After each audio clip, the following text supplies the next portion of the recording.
What's up, Internet? Justin here again to talk about our favorite topic, real estate. For a while now, we have been speculating, a lot of people have been speculating that interest rates are going to be on the rise very soon. Our Federal Reserve Chief, Janet Yellen, has been making statements over the past year talking about it's about time to raise the Federal Reserve funds rate. And very, very recently, she has strengthened her language and getting everybody, all the business community, freaking out that she's going to do it very, very soon. So that being said, I thought it'd be a fun thought experiment to think about what may happen when interest rates rise. And with a little bit of math, we can back out how much buying power home buyers could lose from these changes. So let's back up and talk about the Federal Reserve. So to keep things super simple, the Federal Reserve is the central bank that lends to other banks that end up making loans to businesses and individuals like you and me. And because of this chain in the lending, the Federal Reserve rate is inherently tied to the interest rates that you and I pay. And in an industry where purchasers finance 96 to 97% of the entire purchase, it becomes really important to know what the Fed is doing. In other words, the Fed directly affects the buying power of homeowners all over the US and anybody trying to make a loan. So this can manifest itself in many ways, and in real estate, it can change how much house you can buy by tens of thousands of dollars in many cases. So how does that work? Well, let's look at how people get qualified for how much they can borrow. At the moment, we're going to sidestep credit scores right now because that is a giant black hole of a topic and a tangent that we can cover another time. There's actually a specific aspect of the mortgage approval process that I want to speak to right now that affects how much you can borrow, and that is the DTI ratio. The DTI ratio is the debt to income ratio, which is literally what it sounds like. The ratio between your debt obligations and your gross income. So there are two versions of this ratio. There is the front end ratio, which looks at only the potential mortgage against your gross income, and then the back end ratio, which looks at all your total debt obligations and against your gross income. So banks set limits on what the total front end and back end DTI ratios can be for people to get approved for a loan. And so one of the really typical products that are out there is the FHA loan. The current 2015 FHA DTI front end and back end ratios are 31 and 43% respectively. So using this this formula and these ratios, we can actually use some algebra and back out some very interesting numbers. So let's bring in some context now. According to the National Association of Realtors, the average existing home sales price in October 2015 for the entire US was $263,700.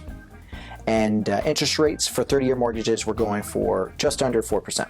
So let's use these numbers in our example.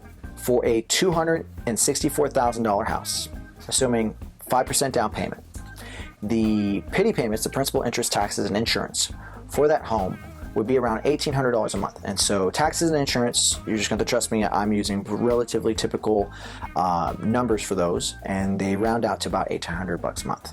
So using that $1,800 number for our front end ratio, that would mean the individual or couple who's purchasing this potential property would have to gross at least $5,800 a month to be approved for this house. And that's before considering all their other debts. So now let's think about what would happen if we increase the interest rate by 1%. If the Fed were to increase interest rates by 1%, I would feel pretty safe to assume that the mortgages would go up by at least that amount.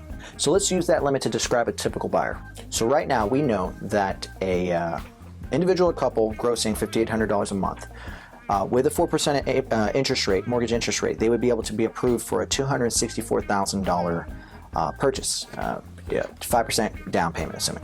So if the interest rate goes up to 5%, what would happen? Let's back that number out. Using the same DTI ratio at the new interest rate, this same couple making $5,800 a month would only be approved for a $245,000 home. That is almost a $20,000 decrease in buying power. If the Fed increases interest rates by 1%, we could potentially be seeing homebuyers lose over 7% of their buying power across the US. That's massive. So obviously the implications are huge and the manifestations are just as diverse as well. Gross sales could decrease. Homebuyers would have to buy less house. And homebuyers at the lower end of the spectrum might get pushed out of the market altogether. There could be a temporary sales increase. I already see the media and some individuals in the industry claiming buy now before interest rates go higher even more, kind of causing a little bit of a panic. But what will likely follow is a decrease in sales, sheerly out of the fact that people can't afford any more house than they do today, effectively cooling the real estate surge that we've been experiencing over these past few years. I will admit, I still don't have a strong opinion on what will happen to the white hot markets like Austin, as there's still a big supply shortage in those types of markets. So I've been talking about real estate, but the Fed affects everything. It's amazing. It's kind of terrifying, actually, like what and how they're going to affect other industries. I would even go as far as to say that this might be the trigger to start off the next market adjustment. I mean, with Chinese stocks cooling off, the U.S. economy flattening a little bit, and even our stocks, we had a crazy drop in our stock market a few months back, and the oil industry not doing really well right now, where there's a lot of ingredients that are in the mix that are spelling out a huge market adjustment coming up. Not a huge one. I don't know if it's huge or not. There is something coming up. We don't know what exactly. I hope you guys are ready. But hey, your bank CDs are going to pay more than 1% now.